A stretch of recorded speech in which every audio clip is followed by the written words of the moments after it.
In the other library, they had the poster of Antonio Banderas. Is that how you say it? And I was a lot like him, right? So I felt really comfortable seeing myself there in the cutout. Which one do you? It says keep coupon. Okay, make sure you win. Okay, so Zorro's mask. This is so cool. So what they did for us to support this, pretty amazing doing fencing in a library. I mean, especially in Sela. Have you ever been to Sela Library? It's like the entire library in Sela is like from here to the wall, So there we were, and they didn't do this in libraries when I was a kid. Anyway, so these books are following me on my worldwide tour of Yakima, and this is the complete supply of books that they have in the library. Now here, since this is the main library, they also whipped out some really good movies to go with it as well. And I think probably a lot of you are here because you've seen sword fighting in movies.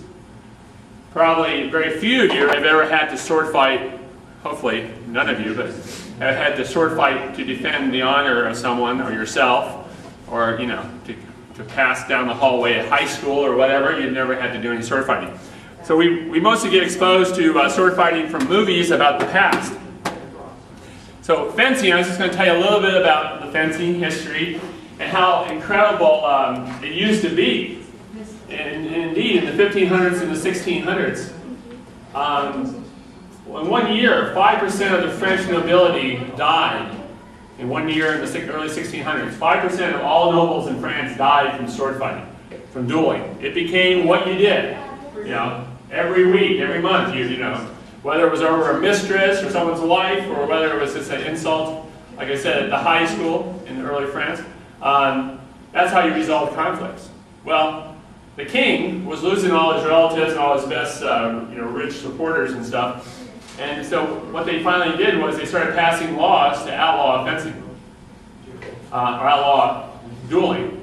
So dueling went in a different direction toward guns and stuff. But meanwhile, there was a time period where people had to still be concerned about being proficient at it. And so that if you were a good fencer, you could have a job. You could be a coach and teach gentlemen to have some ability at fencing. So people like myself, who maybe had some experience, you always see in the movies how romantic it is, the training you do, with the test of skill and endurance, strength and endurance and stuff. Anyway, you would become the teacher. And then as they made dueling outlawed, or sword fighting outlawed totally, these clubs went forward as a sport.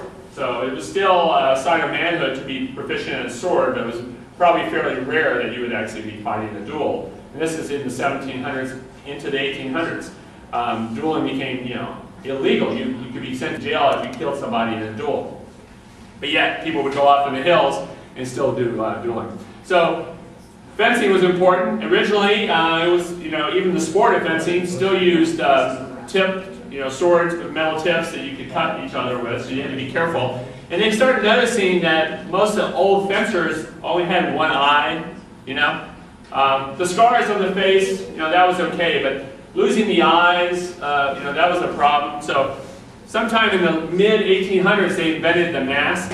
Okay, it took them that long, a couple hundred years after fencing was just kind of a sport or activity the gentleman did. It took them that long before, men are really strange, as many of us know here. The ego, of being a true man and not wanting to wear a mask, took a long time to get over. So finally, they developed the mask, and they set up a very strict set of rules for the sport of fencing. Because originally, when it was a duel, you had to have a set of strict rules. Okay? So nowadays, you can't reach down and throw sand in your opponent's face and stuff.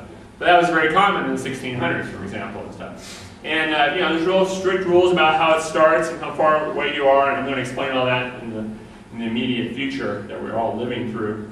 But fencing, because of the nature of dying or being harmed, required very strict rules and a certain etiquette to your opponent, because one of you, or maybe both of you, were going to sustain a wound, right? So now, as a sport, it's fairly formal. We wear this, ridiculous walking downtown Yakima outfit. You see a lot of this, but in a different kind of way. Anyway, so you wear white because, it's a sign of, aristocracy or purity of heart and spirit and all that. And there's 3 different kinds of weapons. So